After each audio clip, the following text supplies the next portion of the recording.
All right. Hello, everyone, and welcome to the AKPIA and Evening with lecture series. My name is Nasser Rabbat, and I'm the convener of this lecture series. I will start with the land acknowledgement. MIT acknowledges indigenous people as the traditional stewards of the land and the enduring relationship that exists between them and their traditional territories. The land on which we sit here at MIT is the traditional unceded territory of the Wampanoag Nation. We acknowledge the painful history of genocide and forced occupation of their territory, and we honor and respect the many diverse indigenous people connected to this land on which we gather from time immemorial. It gives me great pleasure to start our lecture series this semester. Our first lecturer is probably the world's most eloquent speaker for the architecture of Kashmir, but I would let his introducer tell you more about him. I just want to speak about what we have in store for you for the semester. We have another lecture scheduled, and there will be many more scheduled soon, but another lecture scheduled by one of our postdocs this year, Nadi Abu Saada, which is scheduled for Monday, April 4th at 6 p.m. And it's going to be in person in room 3133. The title of the lecture is The Profession's Vanguard, Arab Architects in Mandate Jerusalem. We also have a conference that is organized by Nadi Abu Saada.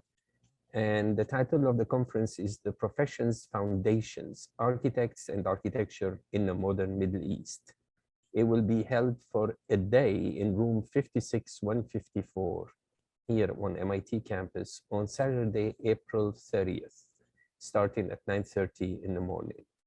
Please check our website, http://akpia.mit.edu for updates on the lectures and on the conference. And I hope to see as many of you as possible in those lectures, either in person or online. Now I will pass the microphone to my colleague and student, Muhammad Hassan Nizar, who will be introducing our speaker today, Samir Hamdani. Thank you. Thank you. So I'll be introducing Samir for today. Hakim Samir Hamdani is Design Director at Indian National Trust for Art and Cultural Heritage in Kashmir, whose primary area of research remains the medieval and early modern period of Kashmir's history, focusing on cultural linkages that connect Kashmir to and through the Silk Route to South Asia as well as to Central Asia. He has studied the influence of the larger Indic civilization, as well as the Persian Islamic tradition on the formation of Kashmiri culture and the transnational links in the early modern period, and inter-community linkages within the Kashmiri Muslim society. Since 2004, he has completed different projects and studies relating to the mapping, preservation, and revitalization of historic and cultural sites in Kashmir. Some of the major conservation projects he has overseen include the reconstruction of 18th century wooden shrine of Pir Dastagir Sahib and conservation of the 15th century Alai Masjid at Eidgah, Srinagar. Both of which were longlisted for the Aga Khan Award for Architecture, as well as the Mughal Gardens of Kashmir. He has worked with different academic, national, and international organizations, including UNESCO, WMF, and World Bank. He recently oversaw the preparation of the dossier for successful inclusion of Srinagar on the UNESCO's Creative Cities Network. His book, based on his doctoral research, The Syncretic Traditions of Islamic Religious Architecture of Kashmir, early 14th to 18th century, was published by Routledge in March 2021. His forthcoming book, Shi'ism in Kashmir, A History of Sunni Shia Rivalry and Reconciliation, is being published by IB Taureus. He's also co-editing a book on model gardens of Kashmir. His interests have since expanded to include mercantile networks and architectural patronage in 19th century Kashmir, highlights the so far undocumented role of Kashmiri merchant families and their patronage of major religious monuments of Kashmir. His current work in Kashmir includes the ongoing Trans-Himalayan Cultural Center in Ladakh, designed on the Buddhist theme of Samsara, the circle of life. Building upon his investigation, he intends to further develop the role of these merchant families and to investigate the significance and relation of Kashmir with the cities of Silk Route, particularly Yarkand, Khotan, and Kashgar, as the fulcrum around which moved the caravans that linked South Asia across the daunting barrier of the world's highest mountains to the expanse of Central and West Asia. So please, it's my pleasure to welcome Mr. Samir Hamdani. Thank you, Hassan.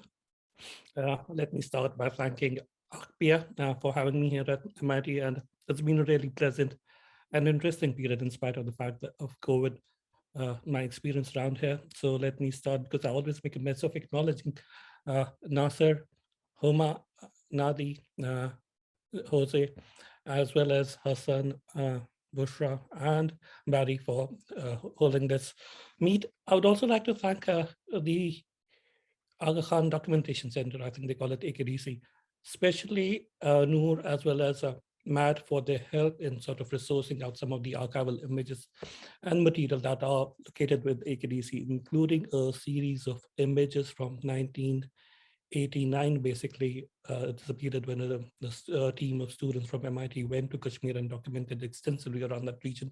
So the fabulous collection they have. Thanks, all of you. And let me start by sharing my screen. Basically, the whole talk is about the extended 19th century in the South Asian context. It's an interesting period primarily because of the fact that it marks the beginning of the colonial imperial British presence in India. It marks the end of the Mughal Empire, whatever the last vestiges that are left of the Mughal Empire after the Great Rebellion in 1857. It also marks the introduction of a certain new topologies in terms of architecture. We have new colleges, we have new buildings like the city hall, the town hall, the market, the colleges, the hospitals, etc. coming around. Then you have the introduction of an architectural style, the Indo-Sasanic, followed up later by Art Deco, etc., etc. But importantly, it also marks the end of the native power in the region. In the end, Britain emerges as the paramount power across South Asia. You have these princely states, but more or less they are dependent upon the imperial majesty of Britain. They are dependent upon the Britain itself and the amount of interference that we see that is happening in their affairs. Now, in terms of Kashmir, this is a period which has been sort of relatively not that well studied. We had two major books coming in, I think, 2004. One was by Chitrale Khadzuchi about the languages of belonging. The other was by Mridu Roy, Hindu rulers, Muslim subject. But primarily the focus of both these books has been about the interactions between Muslim and Hindu societies in Kashmir. This work has primarily involved studying what is happening within the Muslim community in Kashmir at this period. That is the components of the Muslim society of Kashmir, majorly the Shiite community and the Sunni community. Before I go into the main talk, I would like to start with a quotation from Rehbar Kashmir. This is a Safarnama, a travelogue which was written in 1930, and the writer is Sughra Humayun Mirza. So this is primarily one of the first travelogues that's been written about Kashmir by a woman of South Asian origin. This is one of the first travelogues that we have about Kashmir written by a Muslim woman. Now, if we see around the period of 19th century, we have almost around 60 to 80 travelogues written by Europeans who visited the region. But this is one interesting travelogue, which is written by a woman and that of a South Asian descent. Now, this is her description of an event which happened in Srinagar, the principal capital city of Srinagar. And it is about Chehlab, which is the 40th day marking the martyrdom of Imam Hussain at Karbala. And in it, she goes to describe not only the architecture of the building as it is, the imāmbāda, which is known as Mārk. It was the first imāmbāda that was constructed in Kashmir, but she also goes on to describe the entire performance that is happening there and which captures her imagination, the performance of Majalis, the Marsiya there. So you have a description of the building wherein the women are on the first floor and the men are on the ground floor, and experience that seems to be quite unique to her, given what she has seen in the rest of South Asia, especially in Hyderabad, especially in Awadh. And then it contrasts so vividly with the visuals of the performance, contrasts so vividly with what she's seeing in this early part of the 20th century in Kashmir. So before I go into the main presentation, I think it would be interesting to have a look at what it is all about, this performance. I mean, these are spaces, performative spaces, and Muharram and the commemoration of Muharram within the Kashmiri Shia community, how it happens. So this is a recent clip. It's from last year, I think. It's a video clip. It's almost 4 minutes long. The actual performance that happens in these majalis, it goes around for an hour or so. This is a clip which actually runs into 30 minutes. So I've sort of shortened up for 4 minutes. So maybe the sound is not that so great. I would just request you to sort of increase the volume of your on your system so that you get an idea about the performance. And it is all about performance. Just run it.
Now, if I come back to the whole performance, this is the performance which captures the imagination of Humayun Mirza, Sughra Humayun Mirza, when she's talking about the Muharram ceremony in Zaribal.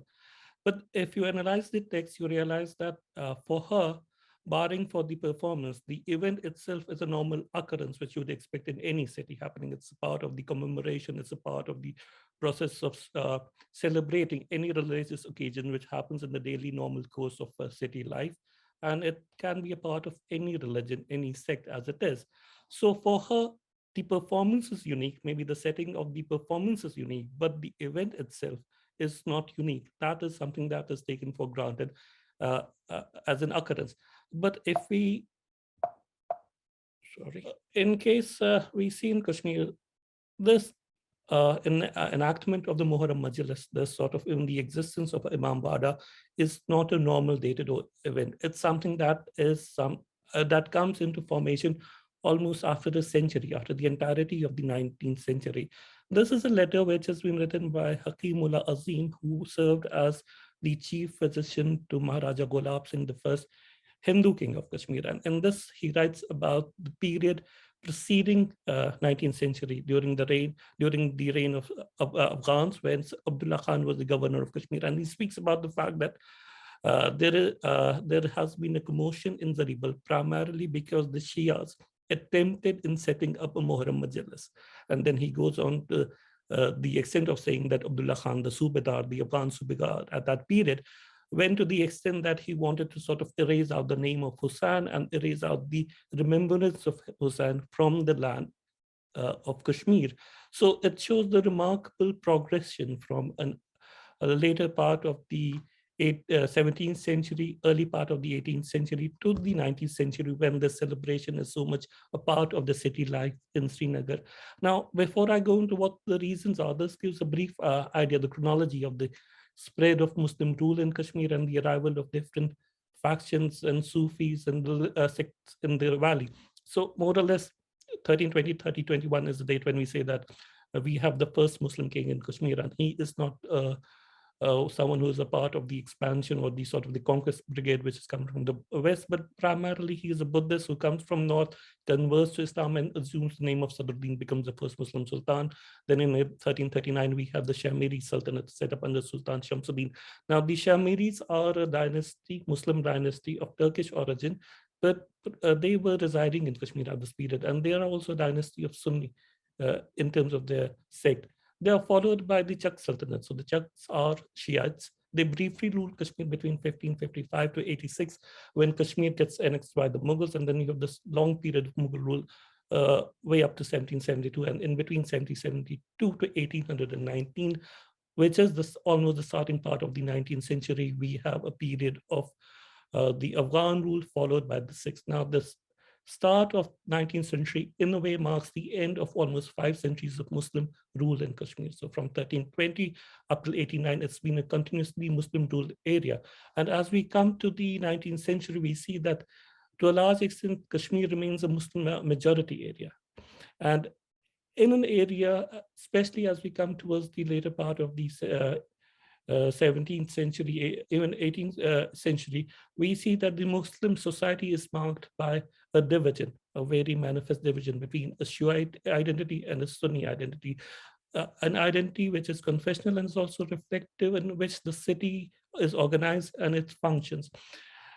And as we come to this period, we realize that the texts that we have, these tazkiras and the tarikhs that are a part of the communities, Muslim communities' history at this point, written primarily in the 18th century.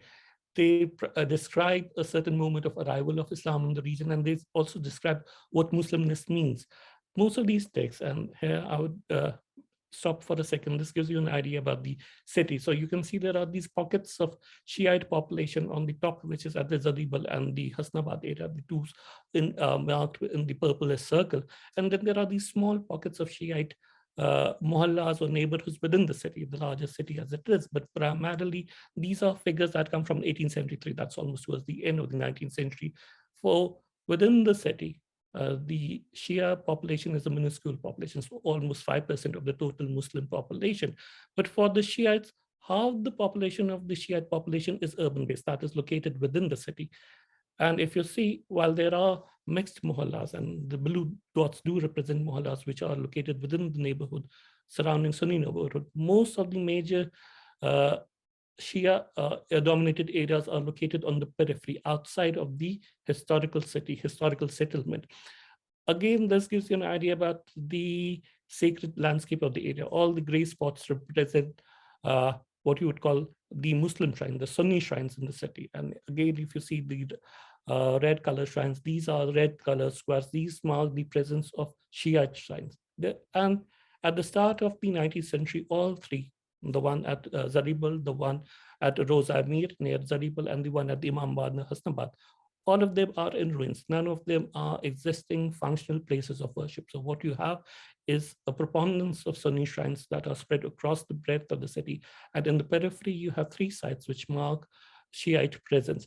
If I can go back to a slide, and you see out here, the first imāmbāda that the Shiite built is Māraq. It's known as Māraq. And regarding the etymology of the word, it is supposed to come, it's supposed to be derived from the Persian word Māraka. So generally, the reference to the event of Karbala is also as Māraq-i Karbala. And in the Mughal period during Akbar's reign, we have a historian, Badayuni, who mentions that after Humayun came back from Iran, Muharram ceremonies, which were known as Māraka, were quite prevalent and famous in Delhi. So apparently the origin is from there. Regarding the memory that the Kashmiri Shias have of their past, they say that the first imāmbāda was built somewhere in around 1518 or 1525, but there is no sort of an archaeological or a textual basis to prove that it existed at that point. But as we come down towards the 17th century, there are enough references to indicate that an imāmbāda, the Māraq, was built, and it got repeatedly burned down during the cases. So all these years 1635, 82, 1933, they mark a case of sectarian right within the city in which Shiite populated muhallas are being attacked and in which the imāmbāda is burned down. So again, if I come back to the letter which was written by Hakim Azim, it contrasts vividly with what was written by, let's say, Humayun Mirza, almost a century later, wherein she speaks about the fact that event is happening in Māraq, event is happening in the imāmbāda, and it is sort of a noble event. But the history that lies behind that structure, that building, and the memory behind it is one of rights. So this is basically a text that was written in 18th century. Khwaja Azam Didmari, and it's a history of Kashmir, a general history of Kashmir known as Waqat Kashmir. So more or less, it solidifies the Sunni narration of what Kashmir is. It gives a background to how Sunnis perceive the origin of Islam in the region. And it also gives a background about how, by the time we come to our 18th centuries, Kashmiri Sunnis saw the Shia community within the larger Muslim society. So if you see it, the person who is supposed to be responsible for introducing Shiaism to Kashmir is seen as a sort of a person who fabricated such links to the Nur Bakshis, a person who made people, simple-minded people, a victim of his frauds. All in all, it speaks about the fact that Shiaism is a heresy. It's something that takes away from the strength of the Sunnis. It's something that it breaks the unity of Muslimness in Kashmir. And this is a text that gets formulated in the 18th century, but then as we come towards the 19th century, we see a repetition of the same notion of what Shiaism means in the region, that Shiaism came in a way, and the person who was responsible for the introduction of Shiaism was did it in a way which is reflective of hypocrisy, and it created cracks within the faith of the Sunnis. So this gives the sort of the textual background, which is a part of the inherited texts that were at the back of the Kashmiri Sunni community at the start of the 19th century, when they perceive Shiism as a sort of a false heresy within the body politics of Muslim society. And Shiite saints are also seen as something who are not pure. This is a reference that comes from one of the oldest marsiyas that we have. Again, it's from a Shiite author, and he speaks about the same event that was referred to by Hakim Azim in his letter, where he's talking about the fact that Abdullah Khan basically sort of wanted to erase the remembrance of Muharram and the commemoration of the Muharram event. So this is a marsiya, and again, he speaks of the fact that it's 4 years since we have been able to cross the threshold of Mārk. It's 4 years since we have been able to cry out for Hussain. This is something that is repeatedly coming across in many of the marsiyas. Most of them are unpublished, and most of them date back to sort of the later part of the early part of the 19th century, later part of the 18th century. The refrain is generally that we want to mourn Hussain, we want to have our Matam Sarai, we want to have our imāmbādas, but the circumstances are such that we cannot do it. And the circumstances are a set of repeated riots that are occurring.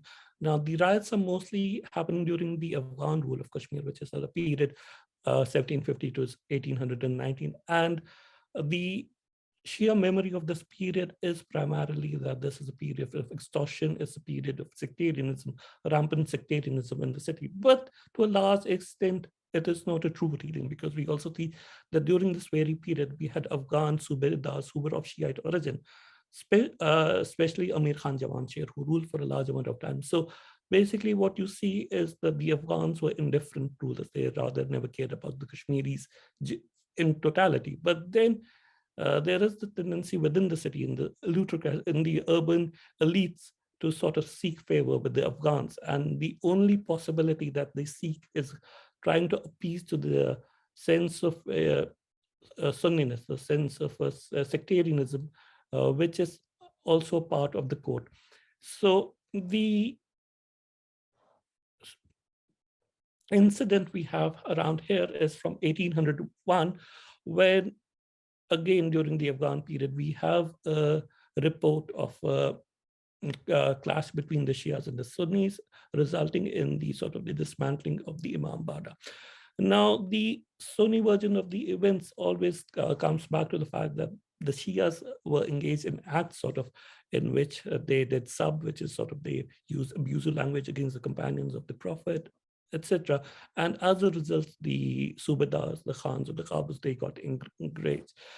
But there is another account of the similar event, which comes from another Sunni historian, Mullah Khalil Barjanpuri, which is which explains the background in a more detail. For Khalil Barjanpuri, it's not an act wherein the Shias are abusing a companion of the Prophet. Rather, it is this rather unusual event in which they are basically parading right through the city, the sort of seeking possession of the urban landscape connecting two imāmbādas, Hasnabad and Imam Zadibal. It is this which enrages the Sunni population. So sort of taking control of the routes linking two different Shia mohallas. And in doing so, the Shias are passing through one of the most significant Sunni sites of the city, which is the shrine of Ziyarat Hazrat Makhdoom.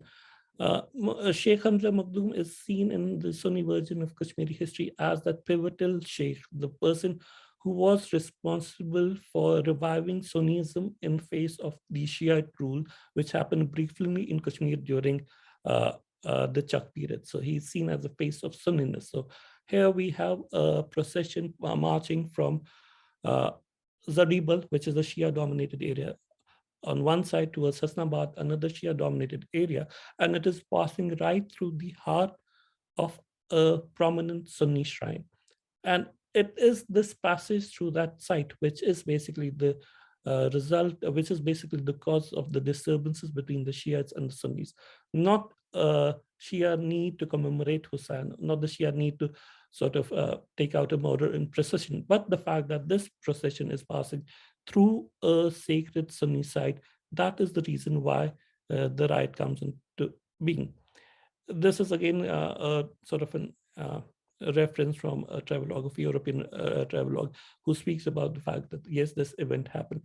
This specific riot happened during the period when Kashmir, the authority had transferred to the Sikhs. So Kashmir is no longer ruled by the Afghans. Now it's under a non-Muslim, non-Sunni rule. So most historians, including Marjan Puri, the one I referred, and another 19th century historian, Pir Hassan Shah, they make it a point that it is primarily because of this transfer of authority, in which the Sunnis are no longer a part of the local court, that the Shias feel emboldened enough to take out this procession. So it is a point wherein the Sunnis are feeling a certain loss of authority, political authority. 5 centuries of political rule have ended. And then it's at this precise moment, the Shias are feeling emboldened enough, one, to reconstruct the imāmbāda, which had been burned down during the Afghan period. Secondly, to take out a procession right through the heart of the city, through the heart of a Sunni site. This is a view that comes repeatedly across in the period. Now, what is basically happening is, again, this is just a reference to the fact that in the immediate aftermath of the riot, we have the Shahr Ashub written. Shahr Ashub is basically a genre of the Persian poetry, also in Urdu, wherein you write about a city which is in decline. So the decline in this case is one, the riot that happened in 1801. Secondly, the mutiny, 1830, the riot that happened in the Shia Sunni riot, and a mutiny that took place immediately afterwards against the against the Sikh Subedar of the region. But again, this Shahr Ashub, which is written by a Shia poet, makes no mention of the riot. So it does describe the fact that the city is crumbling. It does describe the fact that there are the fabric, the political and the social and the urban fabric of the city has sort of collapsed, but it makes no implicit reference to the riot. This basically shows what is happening in this period. So you have the Zaribal area, the Mağarak around here, and at a distance of around 3 kilometers, you have the imāmbāda of Hasnabad. So the procession that takes place at this period in 1830 it would have normally followed this route from these sort of red dots from Zaribal towards Hasnabad. And it is exactly at this point, which is the Rosa of Sheikh Hamza, that a fight breaks out between the two communities. And this is, again, gives you a layout of the area. So this is a procession in the same area, which happens in 1957. But in the background, you can see that there is a fort and there is a sort of a shrine on the foothills of the mountain. Shrine on the foothill is that of the Sunni Sufi Sheikh Hamza Makhdoom. And it is precisely at this point or in the vicinity of this area that you normally had this fight erupting. Again, this is just to give a visual reference to how the procession would be. This is 1957, so we see a rather large procession. But if you go to the text of Marjan Puri, he speaks about the fact that it was rather a small procession, not more than a dozen or 2 dozen people.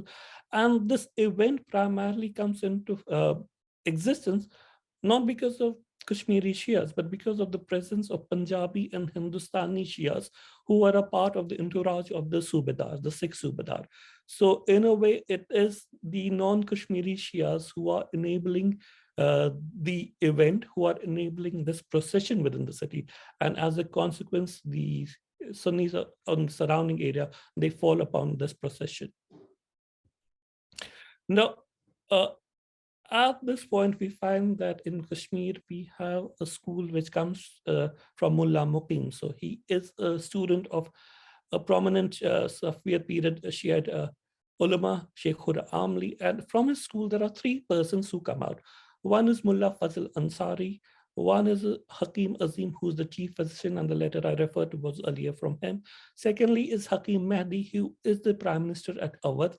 Third is Maulvi Sayyid Rajab Ali Shah. He is the chief secretary to Sir Henry Lawrence, who would later on become the resident and the commissioner for Punjab. Now, the Sikh kingdom is ruled from Punjab. So it's ruled, the Sikhs ruled from Lahore. And at the start of this period, which is 1819 to 1847, Kashmir is ruled by the Sikhs. What is basically happening, there are 3 individuals. One who's the prime minister at Awadh, one who is the chief agent and quite close to the main person who's managing British affairs in Punjab. And third is a person who's connected directly to the Sikh court, both at Kashmir and in Punjab, Mullah Hakim.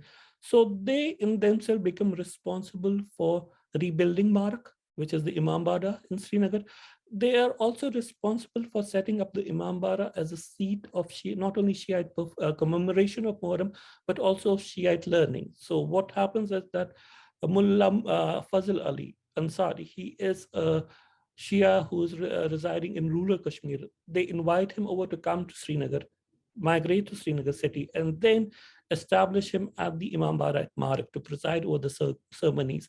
So the family, the Ansari family, his descendants, then become the religious scholarly elite of the Kashmiri Shias. Again, we also find that they are responsible for repopulating Srinagar with a certain amount of Shiite population. So the Shias in the preceding years, in sort of the later part of the 18th century, have migrated from Srinagar towards rural areas to sort of escape this repeated persecution which is happening in the city. At this point in around 1820 and 1830s, before and after the riot, they are responsible for sort of repopulating Shiite centers of population, not only in Zaribal, which is on the sort of the periphery of the city, but in the heart of the cities. So Mullah Fazl Ali Ansari settles down in Nawaqadal, which is again in the heart of the city, not in the periphery. Similarly, Hakim Mehdi, who is the prime minister in Awadh, is responsible for sending financial aid for not only rebuilding the imāmbāda at Zaribal, but also sort of aid in terms of khums money, which is sort of then dispersed among the Shiite community to sort of help them in establishing or rebuilding their homes. He's also responsible for setting up factories in Awadh for people who had migrated from Srinagar towards Awadh. Again, we also find that this is also a period, because this is a period when 19th century, 18th century shawl industry is one of the major exports of Kashmir, and it has assumed a certain significance in courts across Iran, Afghanistan, Central Asia, and even further on into Europe. We find a presence, steady presence of Iranian merchants in the city. Haji Bakr, Haji Abid, these are some of the prominent Iranian merchants who are living within the city of Srinagar, and somehow they are there from the period of the Afghans. They mediate between the Afghan rulers and the Shia community. So their financial wealth is something, their mercantile wealth is something that is used to protect the Kashmiri Shias. Another merchant who comes into the fore at this period is Mirza Muhammad Ali. He's a Kashmiri native merchant. And we find that in the absence of courtly patronage, it is these merchants who are basically providing the money for re-establishment of symbols of Shiite identity, which is the imāmbādas at Hasnabad and Zaribal. So all in all, you have the system where you have the ulama, you have the courtiers who are part of the emerging Sikh Darbar in Kashmir, emerging non-Sunni Darbar in Kashmir, and the merchants, the Kashmiri Shiite merchants who are working to sort of enable a Shiite identity across the Shia populated centers of the city. So this is just basically a certain textual reference to Haji Abid. The picture is not of his, but basically it shows you the sort of the importance that these Iranian merchants had within the economy, city economy.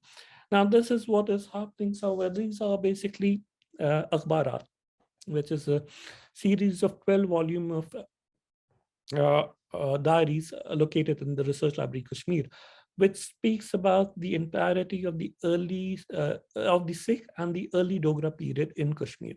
Now these diaries, each diary comprises around 200 folios. So the description about how the Darbar is operating, the description about how the city is operating is really in detail. So in one of the entries for the year, I think it's 1850s, it makes an entry wherein it says that the trader, the Kashmiri Shiite merchant Mirza Muhammad Ali, he goes and makes a representation to Maharaja Gulab Singh to request that they be allowed to take out the procession, the Ashura procession in the city. In this instance, the procession, the permission to hold the procession is refused by the Maharaja, primarily because they have recently started their whole kingdom in the region, and they fear that there might be Sunni backlash.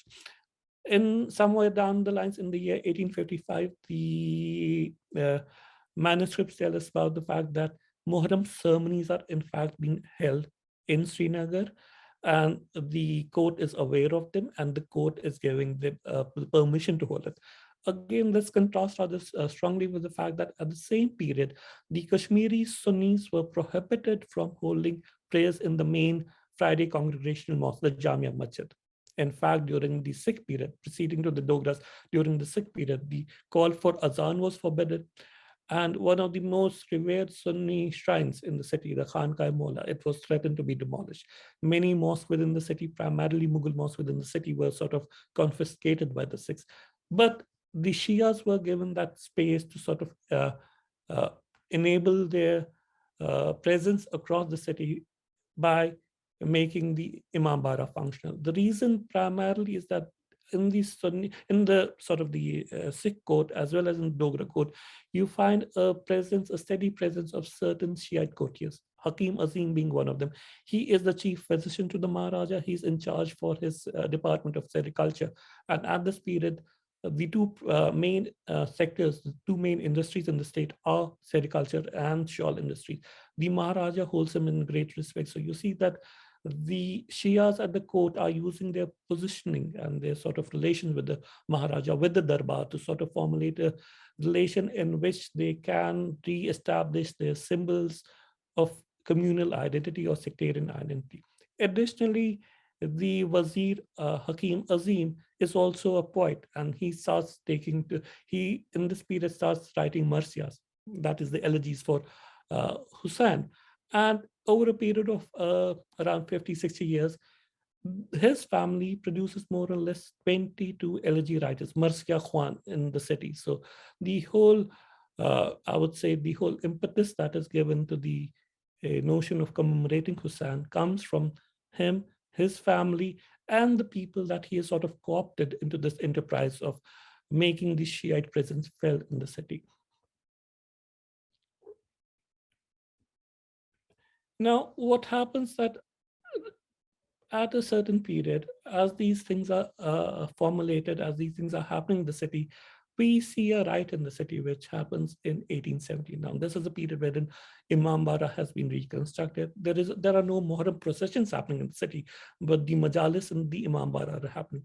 At this period, we have another riot, which features around the shrine, which is the Madin Sahib shrine, located nearer to Shia ward of Zadibal. So this is a contested site. It's Sayyid Muhammad Madni was the person, envoy, a spiritual person who came to Kashmir in the 15th century. So the Shias claim him as one of their own, the Sunnis claim him as one of their own. But apparently, as we come to his 19th century, the custodianship of the shrine was with the Sunnis, but the surrounding area was predominantly Shia. So in 1870, the Shia start constructing a mosque, another mosque next to the site. What happens that at this period, there is a Sunni trader in the city, Khwaja Muhyiddin Gundru. He is told about this event. So he approaches Mirza Muhammad Ali, the Shia trader, and tells him that you should stop this construction. This is a Sunni site. You cannot construct a mosque here without our permission. Now, Mirza Muhammad Ali, based upon his relation with the Darbar, ignores what Muhyiddin Gundru is telling him, and they proceed with the construction of the site. In the meantime, Muhyiddin Gundru is also a person who has certain links with the Britishers. I mean, he has a Koti, he has a showroom in Calcutta, which is the center of the British Empire. So there are Britishers, including high officials of the British Empire, who visit Kashmir, who are in correspondence with him. So sort of in a way sidestepping the local Dogra Darbar based upon his links with the Britishers, he then sort of manages a riot in the city in which this Shia constructed mosque is demolished. Primarily, it is at this point, again, this is a period wherein we have the Franco-Prussian War, and the shawl industry, which is the main backbone of the city, has collapsed.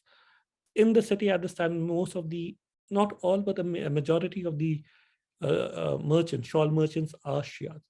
The workers, the weavers who are working in their factories and their kharkhanas are Sunni. So because of the fact that there is a lesser demand because of the collapse of the market in the wake of the Franco-German War, we find that many of the Shia kharkhana owners or the factory owners, they start closing shops.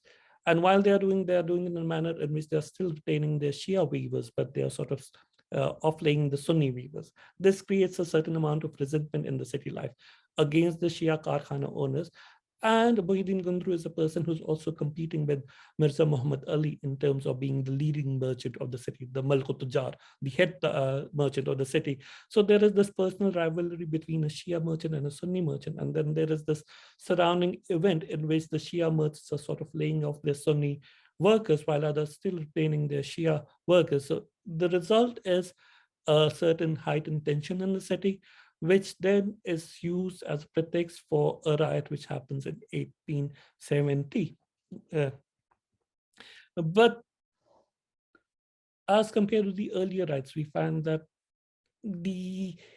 again, this is a sort of an account from Munshi Muhammad Ishaq based upon his grandfather, and he speaks about the fact that though the riot took place and their sort of karkhana and the workshop was destroyed, but it is the local Sunni neighbors who are basically responsible for maintaining their life and rest of the properties. Immediately after the event, we find that the Britishers send a series of correspondence to local Darbar asking for the event to be investigated. And the local Darbar, which is a Hindu Darbar, also wants to come across as a disinterested, impartial, just government in this affair. So the city judge, Babu Nilambar Mukherjee, in his reply to the repeated queries from the British Council, is a rather interesting reading of the event, in which he traces it to sort of this apparent fanaticism which is inherent to Islam. Now, Babu Nilambar Mukherjee is not from the city. He's not from Kashmir. He's a Bengali. He's trained in the European college. So in a way, he's equating his training and his sort of learning with that of the colonial masters and telling them, see, the Shias and the Sunnis, they're like this. We can't do anything about it. And this is a feeling that sort of predates this period. So slowly you find that in the functioning of the government, and the realizations also seems to emerge within the elders of the Shia and Sunni community, that they are being seen as the uncivilized. And it is because of that, you also find that they are also they're feeling that we are being sort of prosecuted, and it is not, the government is not looking at us as Shias or Sunnis, it is looking at us as Muslims, and as Muslims we are being disenfranchised. So over a period, and starting from 1870 onwards, we find that there is a sort of a gradual management of conflict between the Shias and the Sunnis that happens irrespective of the government. So it's not something that is coming because, in this case, at least the government sort of heavily finds the Sunnis who are involved in this event. And this is again a sort of an idea which gives the idea, because it's right, there is also a certain migration of Kashmiris happening all across after this period. But once the things settle down in the city, you find that and there are these sort of letters that have been written across, wherein the Sunni merchants and the Sunni elders and the Shias elders actually sit down and write about the fact that we need to manage these differences. We cannot have this ongoing sort of a period of riot happening in the city every 40 years, because that's what's been happening since then. So more or less in this period, we find that this as a start when the Sunnis and the Shias start, there's this sort of a rapprochement between the two, and there's a sort of a barriers are broken down. And in the early part of the 20th century, we find this sort of a coming together of the two communities in this memorandum, which is submitted to the Britishers by what is termed in this document as representatives of the Kashmiri Muslims, both Shiites and Sunnis. So wherein they are voicing their demands to the British government about the fact that they are being disenfranchised under the Hindu government. How this happens is primarily because of the sort of a continuity of dialogue between the Shias and the Sunnis, which happens in the aftermath of the riot, preceding riot. This document is being attested by Muhyiddin Gundru, the person who was responsible for the previous riot, as well as the leading Shiite members, or the elite of the Shiite community. So in a way, you would see that starting from the early part of the 19th century, wherein the elites of the two communities are more or less involved in maintaining their sectarian identities and sectarian fields within the city and sectarian fields of influences with the city. As we come towards the end of the 19th century, there is a movement towards resolving the differences. There is a movement towards sort of managing the differences. It also happens in the rituals related to Muharram. So what happens is that at this period, we have, starting in the 30s and the 40s, 1930s, one of the Muharram processions on the 9th of Muharram actually passes through one of the most revered Sunni sites of the city, which is Khānaqāh-i Mʿaulā. So the procession starts somewhere from Abi Guzar and it stops at Khānaqāh-i Mʿaulā. Furthermore, this is a period wherein we find that this is the onset of the freedom struggle against the feudal rule of the Hindu Maharaja. So you have Shiite and Sunni elders of the city coming together to present a unified Muslim faith. And in doing so, you find that they try to resolve and manage they try to sort of manage and negotiate their sectarian identities in a way that the peace of the city is maintained, and this notion of a united Muslim headness is maintained in the city. And a part of that is sort of this procession of the Muharram, which happens and which culminates in the Khānaqāh. The participation of both the communities in at least some of the Muharrams. So in 1930, we find that the government bans the Muharram procession from happening. So the Sunni elite in the city, they go to this shrine, which is the Khānaqāh-i Mʿaulā, and they take out 2 flags from the city, which are relics in the Sunni shrine. And these are made a part of the procession, the Shiite procession, going from a locality in the vicinity of the Khānaqāh towards the Zaribal. So the sort of coming together is more and more consolidated in opposition to the, what I would call the Hindu rule, which is seen as unjust. So more or less, I would say, this gives you an idea about how even the routes, the procession routes in the city are expanded. So initially it was something that was limited between Zaribal and Hasnabad. Then it proceeds from Namchbal, which is down here, and it goes right through the heart of the city. And that is a Sunni dominated city. And in doing so, it again sort of shows how the two communities actually arrive at a sort of a negotiated settlement of a pragmatic settlement of how the city should operate. It's not saying that the differences, the sectarian differences between the two communities are resolved. No, they are there, but they are somehow managed that it doesn't result in a riot. It doesn't result in a face-off between the two communities. And this is a part of history that gets repeated as we move further from 1947 onwards, in which we find that again, Mağarak and the surrounding area is used in the 40s for holding the first celebration of the birth of Imam Ali, which is commemorated as Ali Day. Now, this is an event in which both Sunni members and Shiites of the city across the elites participate, and gradually from the 40s to the 47th, you find there is a gradual presence of Sunni community, the people, the public, Sunni public in these activities. So more or less, you see that from early, let's say, early 19th century, from a period of conflict, the relation between the two communities proceed. And it takes a certain amount of time, and it doesn't happen in a year, it doesn't happen in a decade, it takes almost an entire century before the two communities manage to negotiate a peaceful coexistence within the city. And this is in a way clubbed together in terms of a Muslimness, a Muslim faith. And again, it happens in opposition to something else, which is the rule of the Hindu king.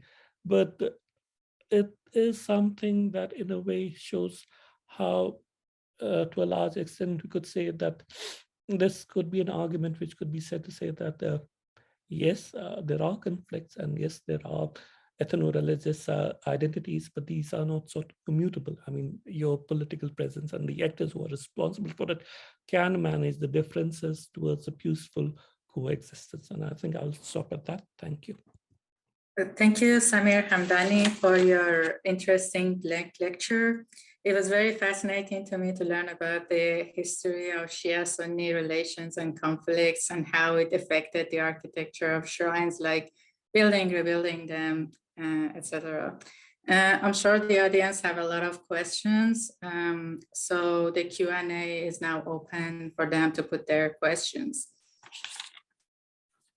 Okay, until the audience are thinking about their questions, I'm gonna ask about how, I mean, there were both Shia and Sunnis and also the Hindus in there, how these Hindus and their architecture affected this Islamic architecture. Did they have any relationships or? Well, if you see the overall Muslim architecture of Kashmir, it is totally based upon what has happened before them. I mean, they borrow deeply from the Hindu or the Buddhist architecture remains that are there. So that is what is syncretic about the whole Kashmiri architecture, the architectural experience, and not only the architecture, the culture itself. It's a sort of a totally rooted in the native idiom and the native language of architecture. Nasser has a question. He's raised his hand. Thank you.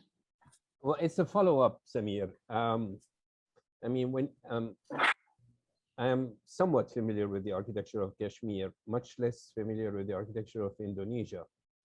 But I'm actually thinking that there might be parallels between the two, given the fact that both regions had an established Hindu tradition in architecture. And at least on the formal level, I can see many parallels between the forms of mosques in Kashmir and the forms of mosques in Java. I don't know if you've ever looked at that, but it would be a fascinating topic to look at. I mean, it's true, and not only Java. In case you sometimes see some of the temples in Burma, you'll find the form is quite similar. But again, a part of it has to do with the fact that the material you're using. I mean, the similarity of material might be a reason, but then again, I would say it's also dependent about the fact that here you have these two regions which are located in a way on the periphery. And does that distance from the central point, which is, let's say, West Asia or Middle East, does that distance give you that sort of a time lag wherein you can evolve a language which is more rooted in your local customs and local culture, rather than something happening which is in immediate vicinity? Maybe the geography plays a great part about in this whole process. The distance from the heartland, the Muslim heartland as it is. But then again, the question would be that trade connects both of these regions, both Indonesia as well as Kashmir. The trade routes do connect them to the Central Asia. The trade routes do connect them to West Asia. Trade routes, at least for Indonesia, do connect them to Arabian Peninsula itself. So how do you put it then? But I would still go by the fact that most probably it is a certain amount of a geographical distance and isolation which is giving you that time period wherein you retain many of your local native influences.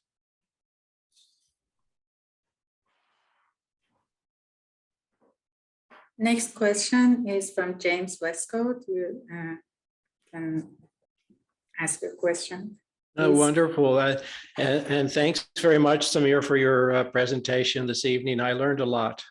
But I'm wondering, you framed the presentation in terms of Sunni Shia relations, but in the also mentioned in some detail some of the specific shrines, and I wonder if you'd care to elaborate on the Sufi shrines and within particularly the Sunni tradition, how that complicates the category of Sunni and makes it much more both historically and also urban geographically important in this topic.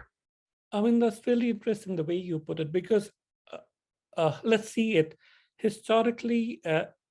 The first Sufi order that you get in Kashmir, the major Sufi order, is the Qubravis. And that order, by the time we come to the 19th century, is totally located within the Sunni sphere. It's a Sunni order. The Shiites, Mir Shamsuddin Iraqi, they are basically, they come from the Nur Bakshiyas. Nur Bakshiyas themselves are primarily an offshoot of the Qubravis. So in terms of their spiritual lineage or hierarchy, both the two main figures who come to Kashmir as the Shia and the Sunni face, or as they are portrayed in the 19th century as the Shia and Sunni face, both of them are located in the same Sufi order. But it is mostly what is happening in between 17th and 18th century, when the Kashmiris themselves start writing histories and they start revisiting their past. They imagine a certain point where they say this is the start of Muslim rule, and somehow they equate Muslim rule with Islamic rule. And then this is the founding movement of Islam. And there is a competition that is happening in 18th century between the two communities, which they project backwards onto the, let's say, 14th century. So it is basically the prejudices and the biases of the 18th century, which you are projecting backwards on the 14th century. And then you're saying these are Shias and these are Sunnis. But if you see in terms of historically how they evolved, you find both of them are the same orders. They are part of the same order. Mir Shamsuddin Iraqi is actually responsible for expansion of the Khānaqāh-i Mʿaulā, which is the primary Qubrawish site in the city.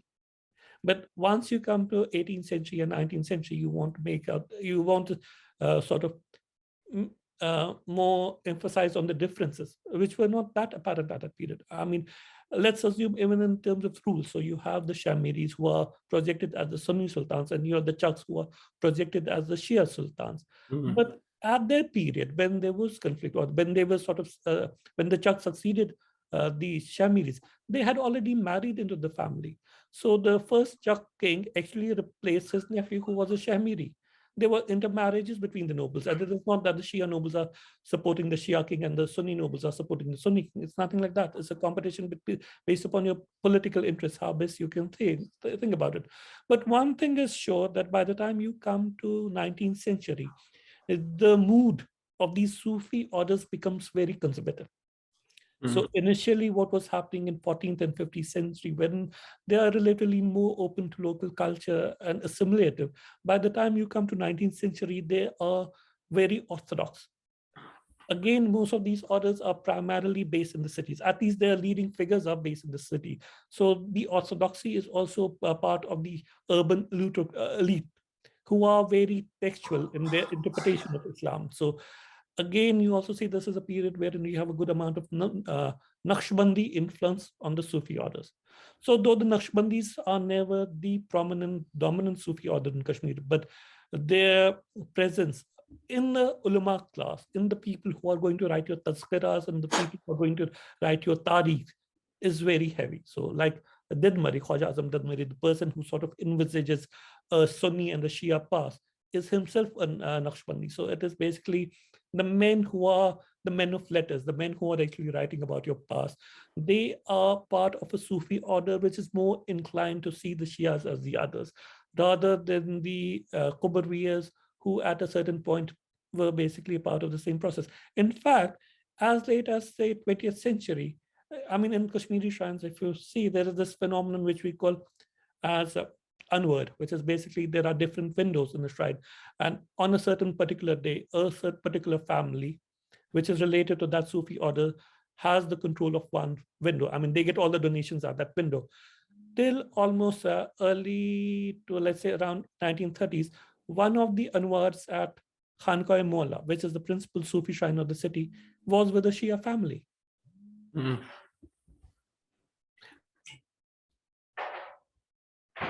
Great, thank you for that.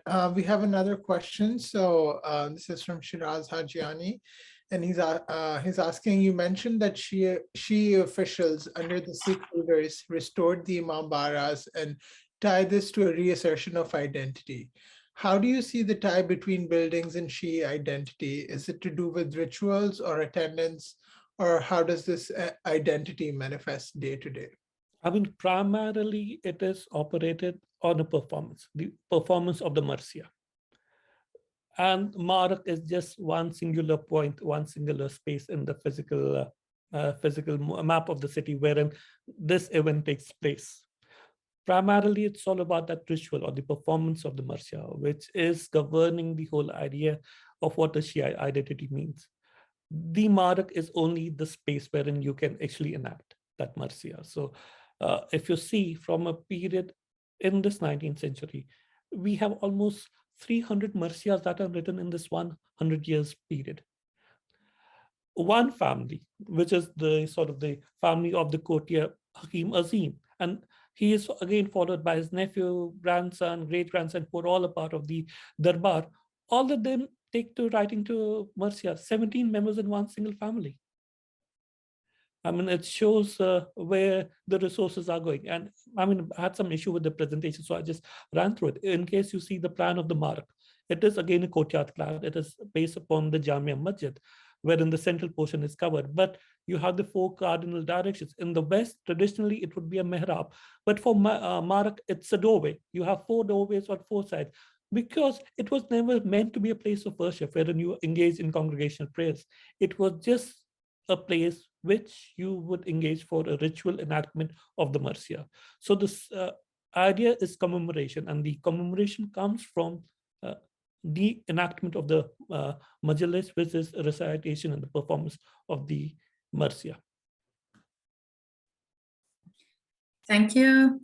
There is another question, which is, thank you for this lecture. I am interested in understanding how this negotiated peace between the two sects plays out in the current dynamic. Considering the Indian state's repression in Kashmir, how do the two communities continue to communicate to circumvent this oppression? I mean, in a way, you could say that the 20th century is a totally different century. I mean, the challenges and the issues of the 20th centuries are so different, and they keep on varying. So you have an initial period post 47, and wherein your whole concentration is about the tension between India and Pakistan. But somewhere down in 79, you have the Iranian Revolution, which brings its own sort of ideas into the debate. Then you have the Saudi reaction to that. Then you have the Zia al-Haq's overtaking of power in Pakistan. So all of these different political events have their own sort of manifestation in terms of the relation between the Shias and the Sunnis. But the dominant idea would still be to present a unified Muslim face. How true that unity is, I mean, it will be tested, and it will be tested again based upon an individual's utterance. It will be tested upon what is said in one single masjid. It will be tested by an event like the Samarra bombing, or the events in Syria, which, or even the sort of any event that has happened. So these things do have their effect upon the processes, but generally the tendency, at least among the elite, and I would again repeat it, the 19th century marks a concentrated effort by the elite of the two communities to sort of remove the differences or to manage the differences between the two communities. Today, you see it's a continuation of the same thing. I mean, so the people who are in the media, the people who form information, are those who are interested in managing these differences to a certain point, wherein each sect has his view of the past and you take it as it is, but you don't sort of engage in a polemical debate between each other, which then can get out of control. So I would say it's again a mediated, managed difference and managed existence in the city. Great, thank you. Somebody is asking about, there was a picture of a mosque in Hasnabad. If that mosque is still standing, what happened to it?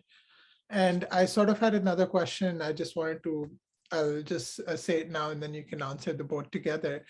I was wondering, thank you for the presentation. It was really fascinating to listen to it.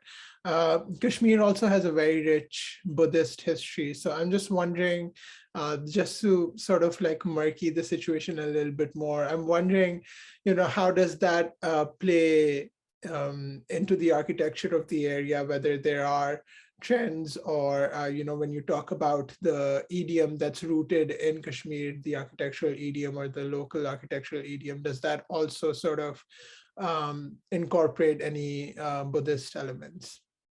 I mean, regarding Buddhism, generally we don't have much left in them. We have medieval stone temples from the Hindu period, and they are surviving, and you can actually make a stylistic appreciation of what is being inherited from the Hindu temples and how it became a part of the Muslim emerging architecture. But there's nothing much left in terms of the Buddhist architecture. But what is interesting is that there, till 19th century, almost early 20th century, we used to have these ruler shrines, a more vernacular version of the shrine, a smaller shrine, which we let's say 15 feet by 15 feet. And many of these shrines were sort of surmounted by a finial, which would be a terracotta finial. And if you see the image, the finial by itself visually is so similar to a chotan. And if you see, the chotans are sort of these Buddhist, wherein they mark any relic, you mark a relic, and mostly they are in masonry. But out here, you can see the whole form, the way it's arranged is so similar to what is happening in a Buddhist chotan. But now there's no longer there, there's no longer, I mean, I think there's only one single shrine left in the entirety of Kashmir, wherein you see this extant shrine, wherein you see this example. Regarding the mosque at Hasnabad, is no longer there. So the images from the ASI archives, and I think it dates from 1916 or 17, But the destruction is said to have happened in one of the riots I was mentioning of Abdullah Khan. It's said to have been destroyed in that period. Now, is it possible the whole structure collapsed because of the riot? But then again, a good amount of the material from the shrine was vandalized, or rather reused by the Sikh Subedar Behman Singh in constructing a ghat, a sort of a river embankment opposite to the royal palace. So the remnants were there till 1957, because you have a picture from that period of a Muharram procession, and you can still see a remnant of the mosque, but it had already gone to a state where nothing was much left. So today you don't have any remnant of that mosque anyway. Thank you very much. There is another question from Suvaid Yassin. Thank you for your rich description of the history of Sunni and Shi'i relations in Kashmir and their influence on local architecture. If I may, my question is related to a more recent decade. Do you see any changes in post-partition era, especially over the last few decades, considering the effects of large-scale militarization and occupational violence on the architectural trends in Kashmir? Let me leave the politics of it aside. I hope it doesn't sound that like it's a case of moral cowardice on my part not to take that part of the question, but let me leave that part aside. Generally, you find that within the Muslim religious architecture of Kashmir, and starting since, let's say, 1990s and further on, you see a tendency to have an architecture which is more in common in what is happening in the rest of South Asia, or in certain cases, what is happening in West Asia. For example, Mağarak, the imāmbāda. So the traditional image of it with this sort of a sloping roof, etc. But somewhere in 2004 and 5, it was reconstructed. And the reconstruction itself is a building with a dome. And the dome is a very Safavid dome. So that makes that obvious reference to an Iranian Safavid origin, the Shiite origin of the building. So you would see that more and more the traditional architecture of shrines, mosque is being replaced with domes and minarets in a way to fit in with a broader pan-Islamic image of what Islamic architecture apparently is supposed to be, Islamic religious architecture is supposed to be. Regarding conflict, I would say Kashmir has got a good amount of religious places to conflict. One of the most prominent would be that of the patron saint of Kashmir, who belonged to a native order of the Rishis at Tsar. It was burnt in, I don't exactly remember the year itself, but I think it was 1990s. In the 1990s, it was burned down there. So yes, Kashmir has lost a great amount of its architecture to conflict, and a certain prominent religious buildings also. Again, how does conflict affect architecture? The notion that you need to protect the building. I mean, and how does that protection happen in terms of the added layers that you add to the building? So all of that is a part of the geography as it is. Thank you. There is another question from Matt Sabo. Thanks for the lecture, Samir. I'm wondering what the place of this tradition has been in the scholarly literature on Islamic architecture in South Asia, and has the local architectural idiom and particular history of Kashmir made it difficult to fit into the larger narratives? And how's the local architectural idiom? I mean, it's true in the sense, where does Kashmir fit in South Asia? And does it actually fit it? I mean, technically it's a part of South Asia, but the regional geography, the language, the regional identity is something that sets us apart and distinct from what is happening in the rest of South Asia, which is a way of wherein the Kashmiris would themselves see themselves as unique and distinct from what is happening to the south of their land. But then again, the land is located in an area which was never cut off from South Asia. So we always had influences. The Mughals were there. I mean, still, James is out there, and the amount of work he has done on the Mughal gardens. One of the best expression of cultural landscape in Kashmir is the Mughal garden. So you cannot take away South Asia from Kashmir itself. But yes, it's true that where does Kashmir fit in South Asia? It's becoming increasingly a political debate rather than an academic debate.